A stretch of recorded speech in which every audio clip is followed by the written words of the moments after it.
Allah wa rasulahu faqad faza fawzan azima, wanda suke faruwa bisa lawal tarayyum da kuma fayyaras da addininsa saboda wata manufa. Wallahi iya abinda muka fahimta kenan, kuma da shi muke fatar mu shiga aljanna. Annabi sallallahu alaihi wa alihi wa sallam yake ta akuna ahabba ilaihi min waladihi wa walidihi wan nasi ajma'in. Annabi yace ɗayan ku ba zai yi imani ba, imanin ɗayan ku ba zai cika nasi ajma'in, kuma ni ne mafi soyuwa a gunsa sama da mutane baki ɗayansu. Wallahi wani ya kasa a ce a kansa mu ajiye addininmu don biyan bukatarsa. Wallahi ko waɗanda suka haife mu, idan ka gan mu akan fahimta, wallahi iya abin da muka fahimta kenan. Wallahi ko iyayenmu ne suka ɗauki hanyar da ba da wa ashiratukum wa amwalun iktaraftumuha wa tijaratun takshawna kasadaha wa masakinu tardawna rasulihi wa jihadin fi sabilihi fatarabbasu hatta ya'ti Allahu bi amrihi wallahu la yahdi al-qawm az-zalimin.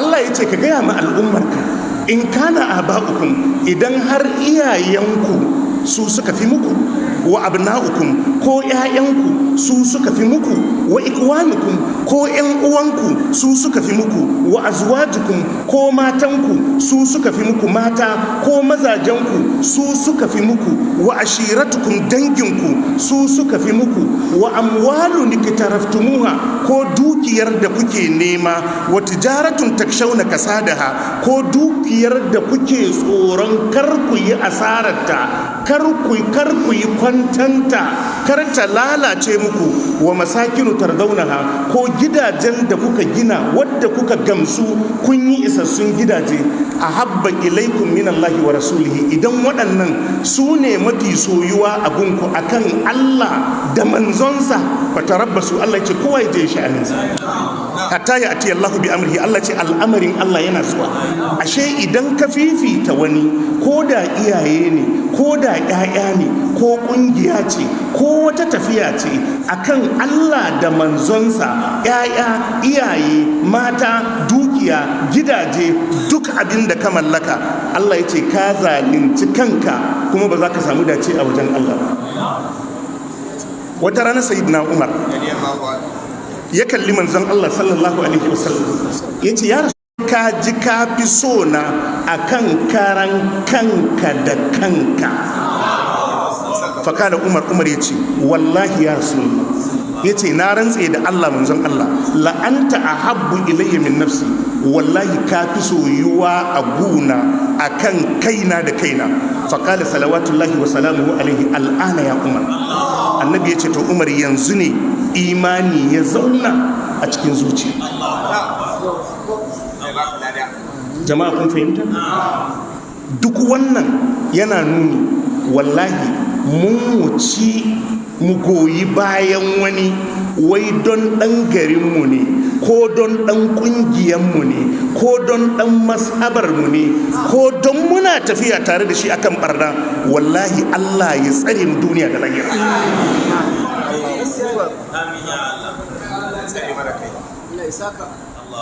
Abu na biyu, maganganun da Malam Lawal Tarayyum ya faɗa, wadda ake ta takun saƙa a kai, jumloli ne guda biyu, cewa ai 'ya'yan arna ma ana haihuwansu da kaciya. Na biyu, 'ya'yan tumaki ma ana haihuwansu da tozali. Waɗannan kalmomi guda biyu, iya abin da muka fahimta ya kore su ne ga manzon Allah sallallahu alaihi wasallam. Wallahi in kuma bakin Allah ba, ka je ka zauna ka saurari abin da ya faɗa. cewa an haifi annabi sallallahu alaihi wasallam da kaciya ya ce ƙarya ne. An haifi annabi da tozali ya ce caci faɗi ne. To yaya abin da ya kore in ma wa me ya jinginawa tun da dai ya raba abun da annabi, yaya za a dawo a ce kuma da annabi ya yi?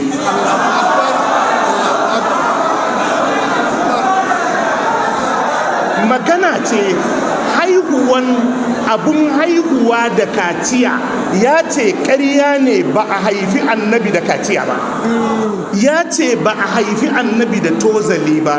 To duk maganan da ya faɗa akan haihuwa da kaciya ko tozali ta shafi annabi bayan ya kore wa annabi.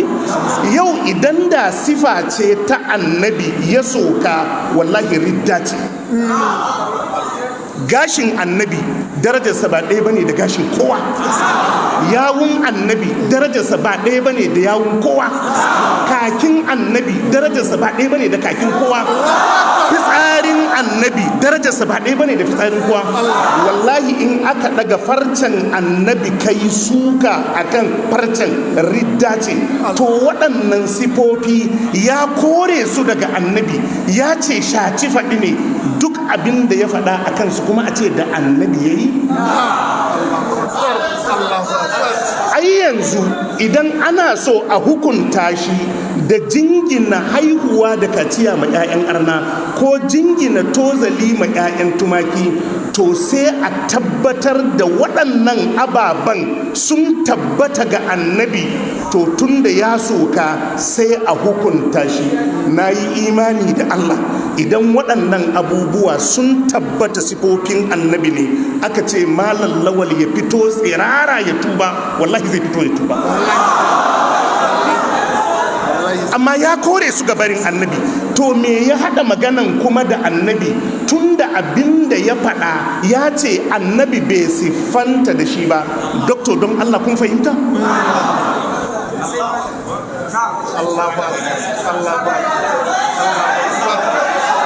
Lafazin da ya ce waɗannan nasosi ya ce akwai nasosin da sun ƙaryata su. Kuma me ya kawo ya faɗi wannan maganan? An haɗa ɗan garuwa da gwamna? Kai ne ka kaskantar da mai gidanku tun da kace yana kyautan naira 1000, ka siffanta shi da wani abun da bai taka kara ya karya ba.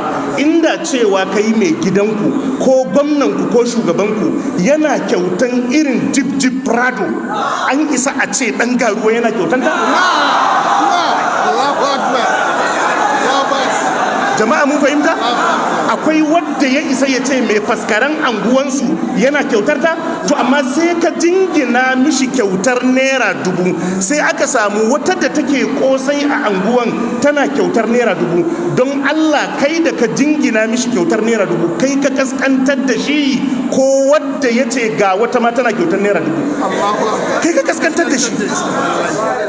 A kuma fa cikin karatun ya ce ai abin da Allah ya ma manzan Allah na Isra'i da Mi'raji, ko annabi Ibrahim ba a mishi ba, ko annabi Musa ba a mishi ba, ko annabi Isa ba a mishi ba. To kaga babbar kyauta da tafi karfin kowa ke. Wallahi billahi kenan, iya abinda muka fahimci yake nufi kenan, kuma iya abinda kalmominsa suka nuna kenan. Mun ji waɗansu 'yan uwa suna cewa to ai tunda an bijiro da sunan annabi a ciki, a'a in yarfel aka ma annabin sai a ja baki ai shiru.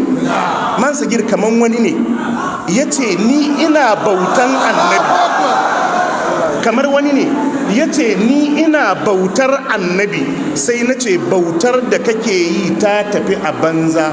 Yanzu don ya ce bautar annabi yake sai a ce na soki annabi? Saboda Allah bai ce a bauta wa annabi ba, annabi bai ce a bauta mishi ba. Ashe kenan kaga duk abun da bai shafi annabi ba, ba za a faɗi wata magana a kai kuma a mai da ita kan annabi ba. Kun fahimta? Ba za a mai da ita kan annabi ba. Korewa yayi ba a haifi annabi da kaciya ba, korewa yayi ba a haifi annabi da tozali ba. To yanzu je ka duk maganan da aka faɗa akan haihuwa da kaciya ko tozali, in bakin Allah ba a dawo da shi kan annabi. Amma inda ya yarda sifa ce ta annabi sannan ya yi suka a kai, in fa ya yi suka a kai, to anan ne hukunci ya tabbata a kan shi. Yanzu bari in baku misali. Aƙidar abinda 'yan tijjaniya suka kudurce shine salatul fati annabi ne sukutum da guda ya zo ya ba wa annabi Muhammadu. Mu mun yadda yanzu in mun soki salatul fati sai a kai mu majalisar shura a ce mun soki annabi? Ai saboda ba mu yadda daga annabi take ba. Idan ana so a lazimta mana sukar salatul fati sukan annabi ne, to a tabbatar mana alakarta da annabi sai mu tuba.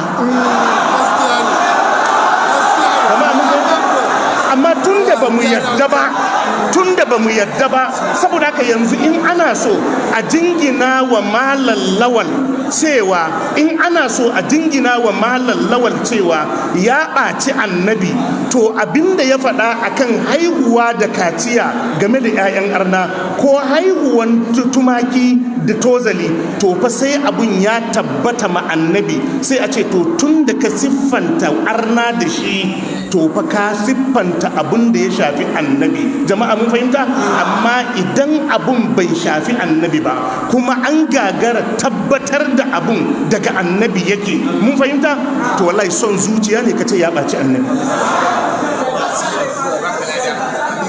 Kuma ina da yaƙini wallahi yau aka tabbatar da dalili, an haifi annabi sallallahu alaihi wasallam da shayi, an haifi annabi da tozali, ya tabbata, wallahi tallahi zai miƙa kansa a hukunta shi.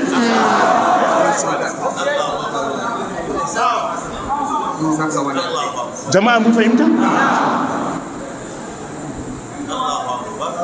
Mun ji wani yana cewa ai idan an zo muƙabalar a titsiye shi, cewa da ya yi 'ya'yan tumaki da 'ya'yan arna ya buɗe littafi ya duba, wai yana haɗa wannan matsalar ƙabiyar wai da ta Abdul Jabbar ɗaya suke. Shi fa Abdul Jabbar yakan ɗauki hadisi ne ya fassara, sai ya ce to ai wannan hadisin ya nuna manzon Allah sallallahu alaihi wasallam kaza ne, sai ya faɗi mummunar magana, kuma ya faɗi littafin da hadisin yake, ya faɗi lambar hadisin. To ba dole a ce buɗe ka nuna mana ba? Amma shi kuma korewa cewa yayi wannan cewa an haifi annabi da kaciya ba gaskiya bane, an haifi annabi da tozali ba gaskiya bane. Da ya zo maganan haihuwa da shayi da ake yi nan kuma ya ce a tambayi ungozomomi, haka ya faɗa ko ba ka ba? To kuma a ce ya zo ya buɗe littafi ya nuna? Sai a je a tara ungozomomi sai a tambaye su ana haihuwan yaro da shayi ko ba a haihuwan yaro da shayi. Wallahi billahi allazi la ilaha illa huwa, ni ma zan kawo muku yaro ɗaya da aka haife shi da shayi.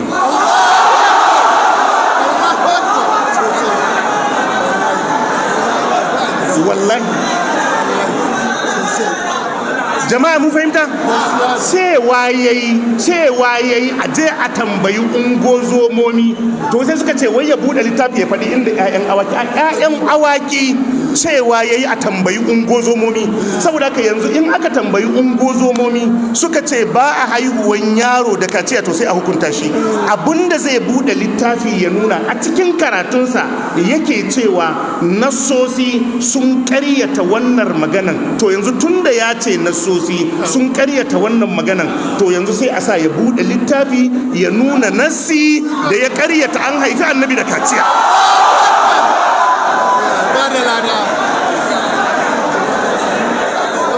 Jama'a mun fahimta? Wallahi iya abinda muka fahimta kenan. Wallahi malam lawan ya kasa mu mara mishi akan son zuciya. Wallahi ya kasa wai mu goyi bayansa akan abin da son zuciya ne. Wallahi bai taka kara ya karya ba mu abun. Addinin mu yafi mana komai, annabin mu yafi mana komai. amma dai iya abun da muka faɗan nan fahimtar mu kenan waɗannan sifofi da kuke cewa yayi bacal a kansu, in ma yayi bacal din to ya raba su ne da annabi, bai jingina su da annabi ba. Amma inda ya yarda sifar annabi ne ko hularsa ne ya soka, to da hukunci ya tabbata a kansa.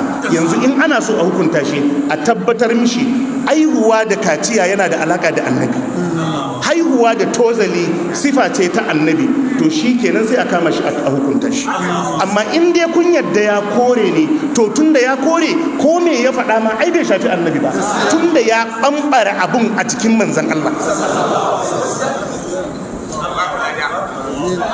Mu je gaba ta gaba. Waɗanda suke kururuwa akan ya ɓaci annabi,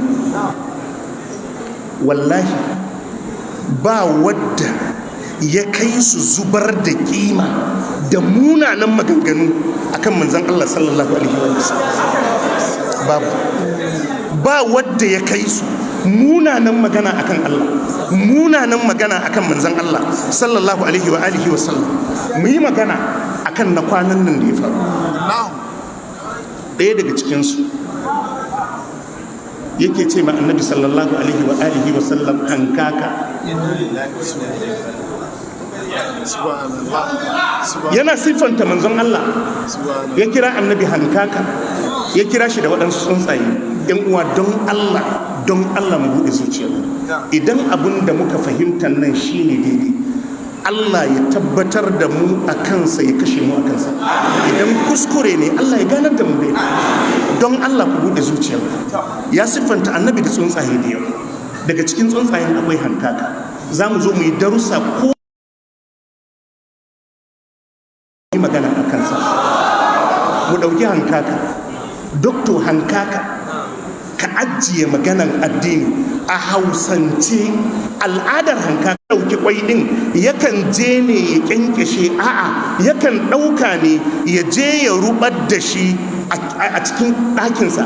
Idan ya rube, 'ya'yansa da aka ƙyanƙyashe sai ya fasa musu wannan baragurbin kwai ɗin suna ci. Bayi taɓa bari ƙoyaye na sauran tsuntsaye da suke kewaye da shi, bayi barin 'yan tsako na bayin Allah.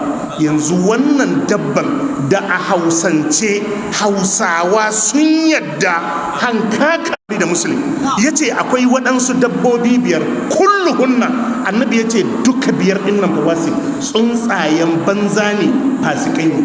Ya kirgo ɓera, kunama, mahaukacin kare, shirwa da hankaka. Allahu akbar sallallahu alaihi. Yanzu a musulunce hankaka yana da rana? A Hausance hankaka yana da rana? Yanzu mai kaunar annabi aka nuna annabinsa aka ce mai hankaka, an faɗi magana mai kyau?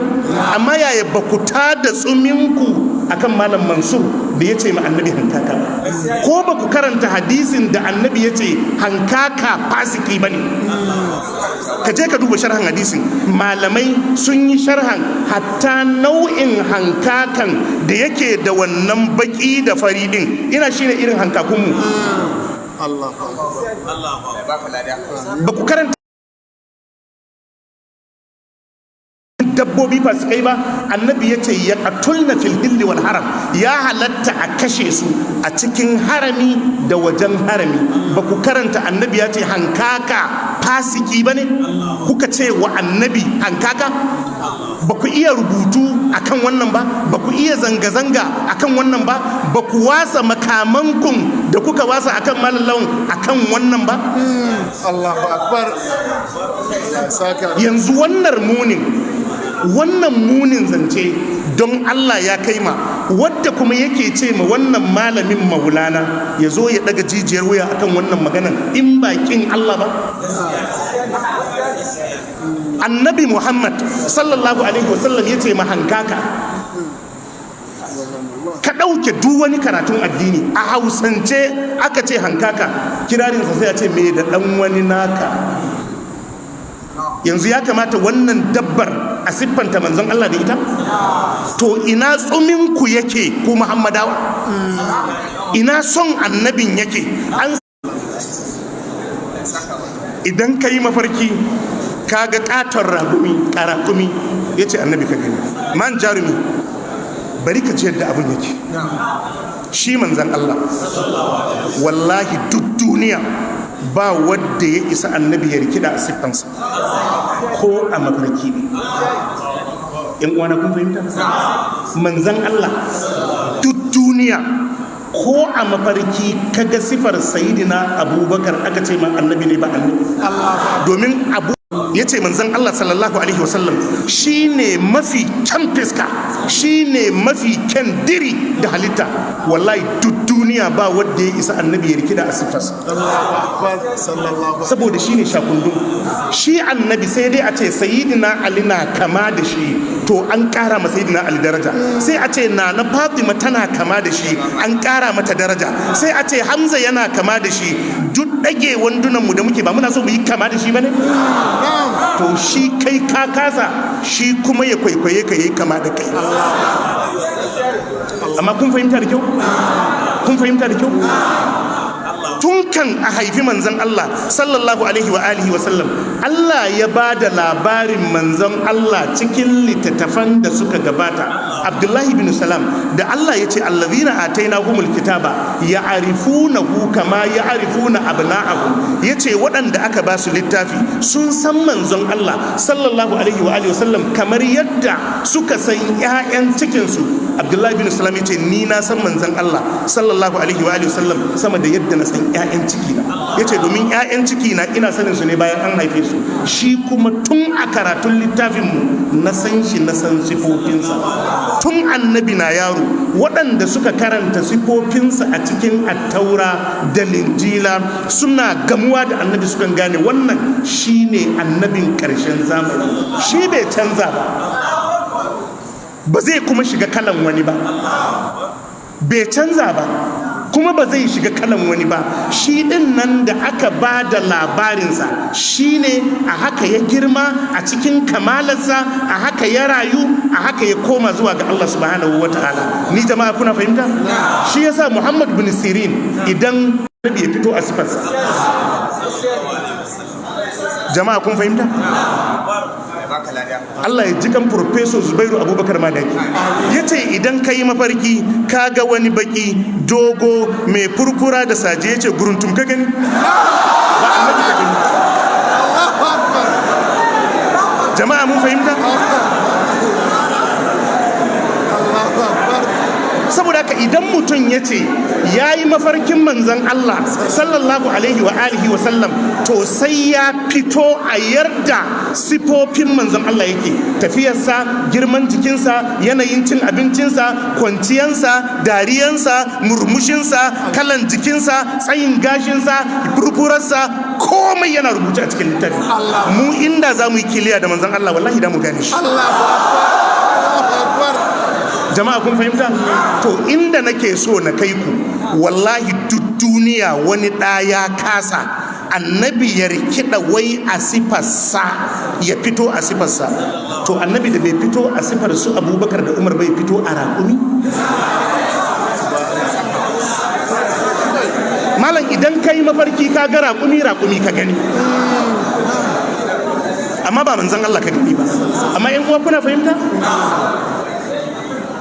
Da wannan malamai suka ce duk wanda ya ce ya yi mafarkin ya ga annabi kuma ya saba masifofin da ya tabbata na annabi sallallahu alaihi wasallam, ba annabi ya gani ba.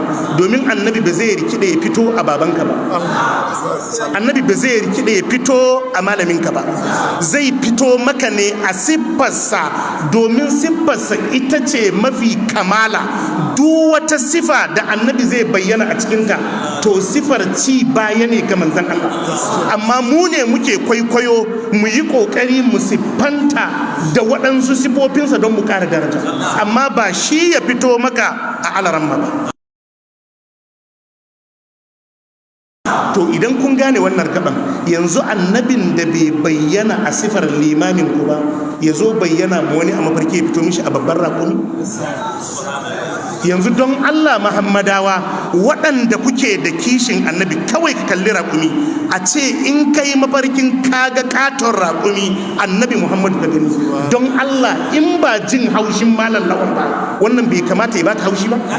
Yanzu wannan bai kamata ya tunzura ka ba? Tsakani da Allah in uwa, idan har kishin ka na annabin kishi ne na gaskiya ba kuma tsana ce ka sa wa malam lawan akan maganarsa ba, yanzu wanda ya ce in kayi mafarki kaga katon raƙumi annabi Muhammadu ka gani, don Allah wannan bai taba ka ba? Bai taba maka zuciya ba? Yanzu wannan bai kamata ka yi zanga-zanga a kansa ba? Yanzu wannan bai kamata ku yi rubutu ku kai gidan gwamnati ba? Yanzu wannan bai kamata ku ɗauki mataki a kansa ba? To inda za ka gane abun son zuciya ne da ɓangaranci, amma in dai ɓacin annabi ne wadda ya faɗi wannan, kuma doktor bari ka ji, kaga yadda muka yi maganan hankaka duka dabbobin nan zamu zo mu bi su ɗaya bayan ɗaya da suka siffanta annabi shi. Kaga shi raƙumi Allah ya kore mana shi, wal kaila wal bigala wal hamira litarkabuha wa zina. Allahu akbar. wa tahmilu asqalakum ila baladin lam takunu balighihi illa bi shiqqil anfus. Inna rabbaka la ra'ufur rahim, inna rabbakum la ra'ufur rahim. Allah ya halatta mana mu ci mu yi kaza, to amma mu koma wajen daraja. Idan har akwai wani dabban da yake da daraja wadda zai bayyana a matsayin annabi ba raƙumi ba, kuna fahimta? In har akwai wani dabba da in ka wasallam ka gani wallahi ba raƙumi ba ne, shi fa raƙumi inda ake tara su a ajiye su ko sallah abun annabi ya hana. Kana fahimta man sigir? Inda ake ajiye raƙuma wajen ka je kai sallah annabi ya hana. Ya tabbata a cikin hadisi annabi ya ce fasallu fi marabibil gana, ba laifi ku yi sallah a wajen zaman awaki da tumaki. Sai ce wala tusallu fi a'banil ibli, kar ku kuskura ku yi sallah a inda ake ajiye raƙuma, fa innaha khuliqat min ash-shayatin, don an halicci raƙuma ne daga shaytanu. Yanzu in annabi zai bayyana sai ya bayyana a kuskura ku je ku yi sallah a inda raƙuma suke zama, fa innaha min ash-shayatin, don daga shaytanu suke. Yanzu in akwai abin da za a kamanta annabi da shi, ya kamata a kamanta shi da raƙumi? Yanzu don Allah wadda kuke maganan nan, don Allah waɗannan kalmomi na siffanta annabi da raƙumi, don Allah bai taɓa ku ba? Don Allah ce ma annabi hankaka bai taɓa ku ba? Yanzu don Allah abinda malam Lawan Tarawi mai faɗa shine ya taɓa ku? Yanzu shine zai sa ku ɗauki makamai? Yanzu a taɓa annabin akwai ɗan gata a wajen ku? Amma don Allah kuna fahimta in idan baka zarka ta kyankyashe 'ya'yanta, kai kanka in ka daga ido kaga hankaka a sama ba za ka bar wajen ba. Yanzu don Allah ya kamata a siffanta annabin rama da hankaka, amma yanzu wannan bai taba muku rai ba sai na malam Lawan Tarawi. Yanzu cewa da Alkarmawi ya ce idan kaga katon rama,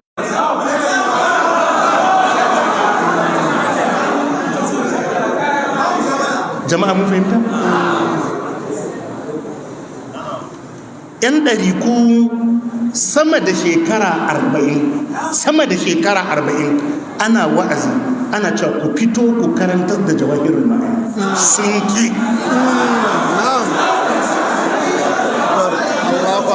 ki. Wai wannan littafin me yasa shi ba a karanta shi a cikin al'umma?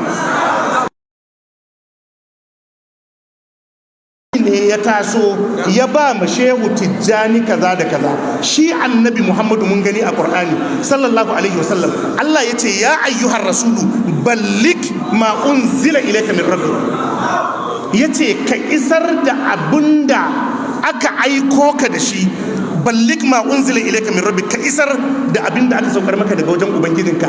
Wai me yasa ita jawahirul ma'ani ku ba da ku sa ku bayyana ma al'umma shiriyar da yake ciki ba? Me yasa? Jama'a mun fahimta? Annabi sallallahu alaihi wasallam ya tambayi al'ummarsa, hal ballagtu, yace na isar? Suka ce nashhad annaka kad ballagta wa addaita wa nasahta. Suka ce mu shaidu ne ka isar. To mu dai har yanzu shi jawahirul ma'ani bai iso mana ba tukuna, tunda shi ba ku fito kun mana bayaninsa ba. In dai a cikinsa akwai saƙon da annabi ya bayar, to wallahi kun ci amanar annabi, tunda kun ki ku fito ku karanta wa mutane. Wai littafin ba littafin addini ba ne? Me yasa kuke barin mutane suna mutuwa ba san me a cikinsa ba? Ba littafin addini ba ne? Me yasa kuke barin mutane suna mutuwa ba su san me a cikin jawahirul ma'ani ba? Shin ba Allah ne ya lazimta wa masu ilimi latubayyinunnahu linnasi wala taktumunahu, cewa abinda Allah ya shar'anta wa bayi a bayyana wa mutane kar a boye? Me yasa wai shi jawahirul ma'ani ba za a fito a karanta wa mutane ba? To malam Lawan Tirayum sai ya dauko jawahirul ma'ani yasa. Muna sauraro, idan ya zo ya karanta nan, wannan sai ya shigo ya ce ai baka karanta daidai ba, ai baka fassara daidai ba, sai malam Lawan ya ce mishi to fassara mu. Idan da kun sa kuna karanta wa mutane da ba ku hutar da shi ba, to sai ya ce karanta. To sai fa suka gane cewa da gaske karatun za a yi, cewa bai iya karantawa ba, cewa bai san ma'anoninsa ba, cewa bai yi wasali daidai ba. Ai wannan kurar ta tabbatar mana karatun ya isa.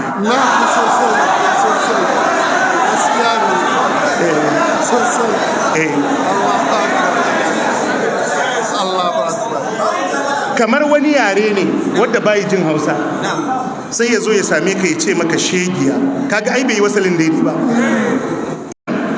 Mutanen Abdul Jabbar, wadda su kuma dama mutuwar kasko suke so a yi. Mutuwar kasko suke so a yi. Wallahi mu bai dame mu ba, bai shalarin dan ubansa kafin ya rubuta a ina ya sanya ya ake sallah.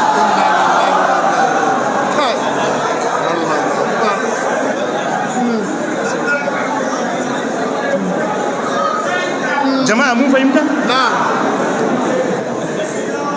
To ‘yan mai tatsina ma da suka soki hadisan duka sun taba sunnar annabi sallallahu alaihi wasallam, wallahi ko gezau a jede tafiya gaskiya ita za ta yi rinjaye a kan gaskiya. Saboda haka idan Abdul Jabbar ake so a cire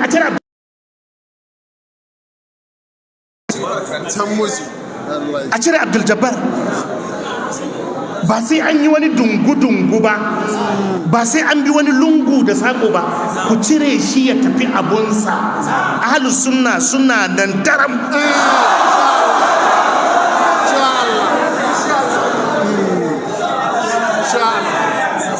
Ahlus sunna suna nan daram.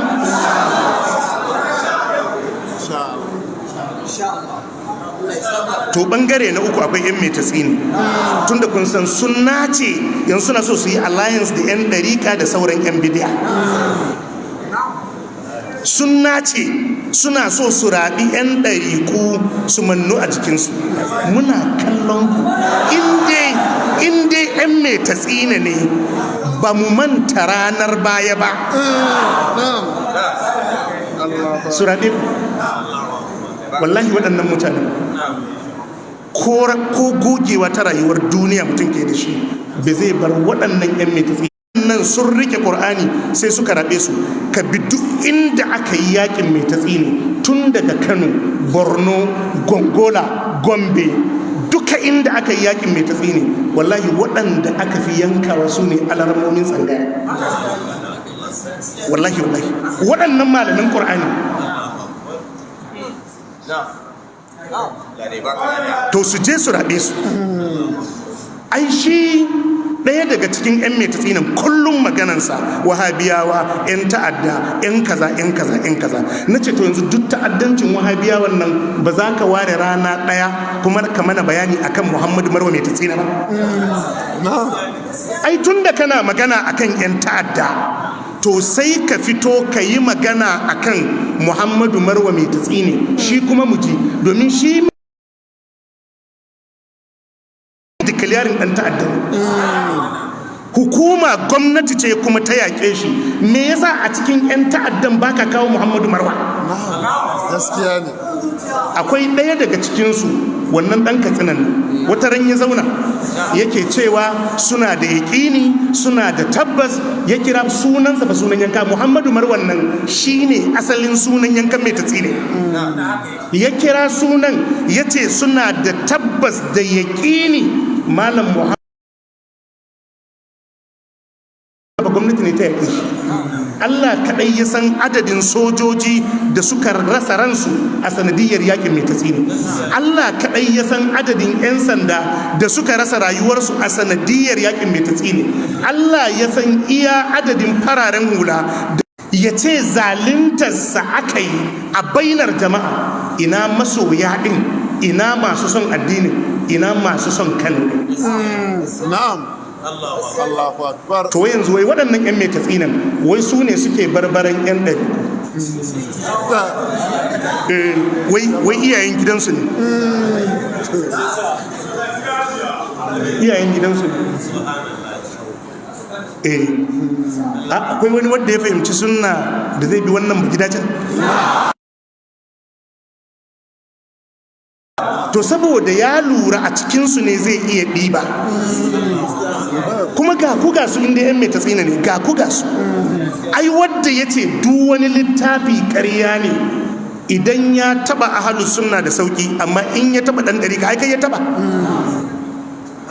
Wadda ya ce duk wani littafi bayan Qur'ani ƙarya ne, wallahi ya fi musguna ma dan dariƙa akan dan ahlus sunna. Bari tafiya za ta fito. To su ma suna ciki, suna ciki. A zo a titsiye shi. Ai dai titsiyen za mu ga yadda za a yi. Me za a ce ya nuna din? Idan aka yi karfan ai duniya tana gani. Jama'a mun fahimta? Ai duniya tana gani duk abin da zai faru. Ina kira mana da muka bar ni gaba faɗa abin da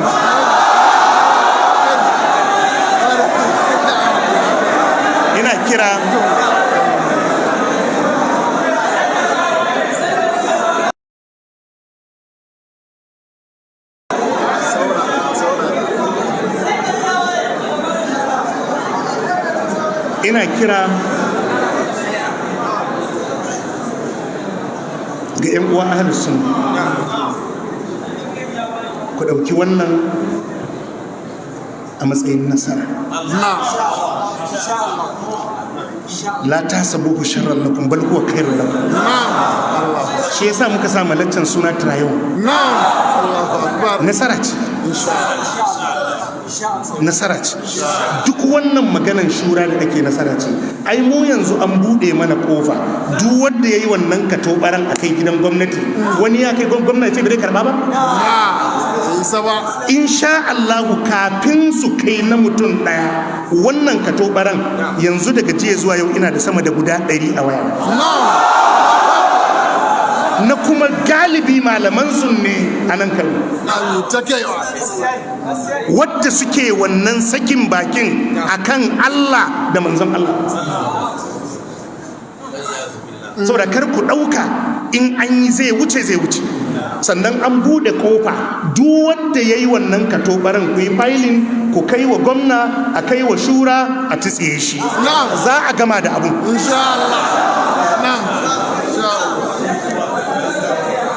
Akwai wani shehinsu ana ce mishi malam mai Kano Jallo, shi ne yake cewa ai Qur'ani na Allah ne, shi ya faɗe shi ne a ganin dama, saboda haka da su yake magana. in yayi maganan suka dubi inda za su gyara sai su gyara. Wallahi wai kuma wannan mutumin ka ce mishi maulanka, wai kuma ka zo ka ce wai ga wani bai son annabi. Shi fa annabin mutanen Makka suka ce a dan gyara Qur'ani, yace ma yakunu li an ubaddilahu min tilqa'i nafsi. Allahu akbar, Allahu akbar. Iti bi Qur'anin gairi hadha aw baddilhu, ka zo da wani Qur'anin ko a gyara wannan. Yace ba sai Allahu akbar. amma wai wannan mutumin yace in Allah yayi magana sai suka ga kuskure a maganar sai su gyara. Inna lillahi wa inna ilaihi raji'un. Inna lillahi wa inna. Suna nan dukka sunan a hannun man sakin. Da musa ɗaya bayan ɗaya ta sake muku kuna. Gaskiya insha Saboda haka ahlus sunna ku dauki wannan a matsayin nasara. Kuma babban abin da ya faranta mun rai da qadiyar yadda mutane suka fahimci abu. Allahu akbar. Yadda aka fahimci inda al'amarin ya dosa, wallahi na daga cikin abin da ya faranta. Idan wani ya fito yana bayani ko a TikTok sai ka yi mamaki, to yaya aka yi wannan har ya fahimci abin yake bayani dalla-dalla akan wannan matsalar. Wallahi ku ce alhamdulillah. Alhamdulillah. Wallahi nasara ce. Mai abin faɗa ba ya faɗa. Kar ku zagi wani, kar ku musguna ma wani, kar ku shiga sabgar wani, amma dai wannan darasi ne ku mai da hankali wajen karantas da aƙida. Karantas da imani, darussa akan imani shine makami mafi ƙarfi da Allah ya bayar a yaƙi kafirci. Karantas da tauhidi shine makami mafi ƙarfi da Allah ya bayar a yaƙi shirka. Karantas da sunna shine makami mafi ƙarfi na a yaƙi bid'a.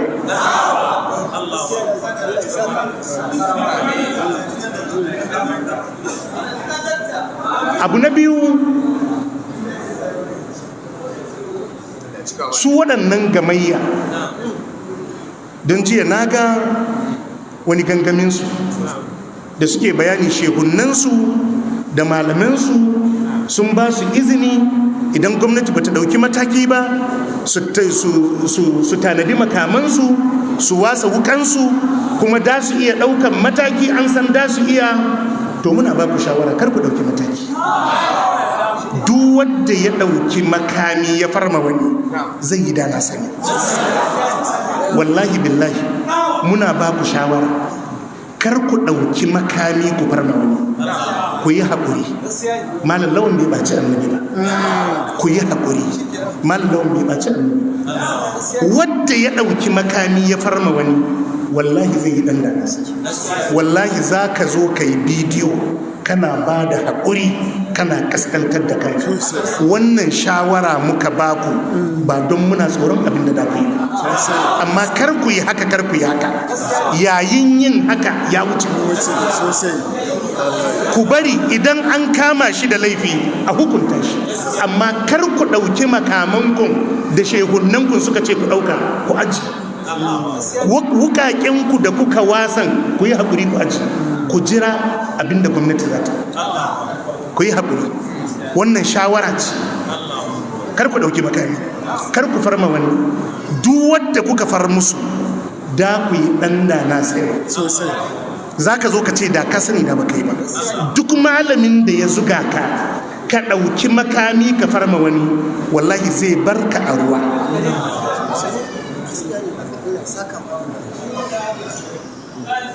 Jama'a mun fahimta? Waɗanda suka zuga matasa suka je suka yi zanga-zanga, ba matasan suka bari a ruwa ba? Akwai matar da sai da ta sai da ɗan sauran ɗakunansu na gado ta bi yadda za ta bi ta je ta karɓo ɗanta, wadda kuma suka ingiza zanga-zangan kowa yana yawo a gidansa.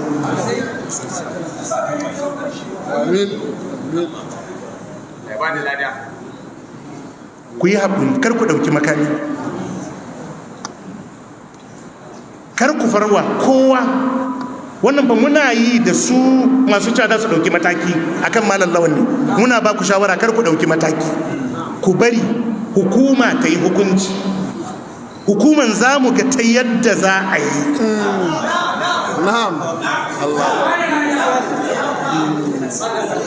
jama'a mun fahimta? Gwamnatin jihar Kano muna nasiha da kuma jan hankali, ku kalli wannan matsalan a cikin natsuwa.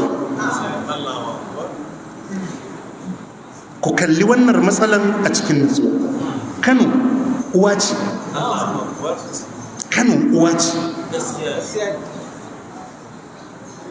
Kano uwa ce. Rigimar Kano, rigimar Najeriya ce, alal akalli rigimar Arewa ce. Ta yiwu rigima ta faru don ku musguna ma wani ko ku faranta ma wani. Ku yi adalci. Ku yi adalci. Maganganun nan da Hausa aka yi su, wadda suka yi martanin da Hausa suka yi martani, wadda suka yi jawabi da Hausa suka yi jawabi. Kuna da masana, ka ga tension a cikin mutanen da kake mulka, ka zo ka yi sakin baki. Kana shugaba. Abdul Jabbar fa ba malamai ne suka daure shi ba, kotu ce ta daure shi. Kotun nan ita ta mai da kai mataimakin gwamna. A kotu your excellency aka baka kujeranka. A kotu aka baka kujeranka. Kotu ce kuma ta yi hukunci ma Abdul Jabbar. Idan akwai wadda zai zo ya yi suka akan hukuncin kotu, wallahi bai kamata mataimakin gwamna ya yi a bainar jama'a.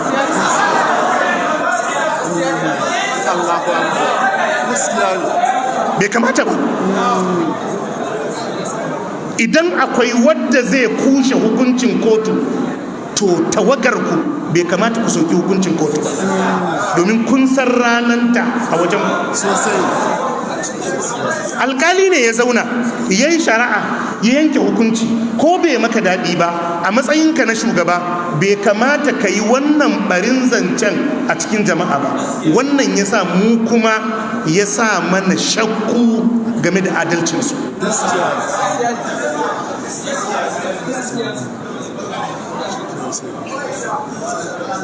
Muna ji muna gani. Idan abin da muka fahimtar nan shine daidai, Allah ya ba mu ladansa, Allah ya tabbatar da mu a kansa, Allah ya kashe mu a kansa. Idan kuskure ne, Allah ya yafe mana, ya nuna mana gaskiya, ya ba mu ikon binta. Allah ya muku albarka. Subhanakallahumma wa bihamdika ashhadu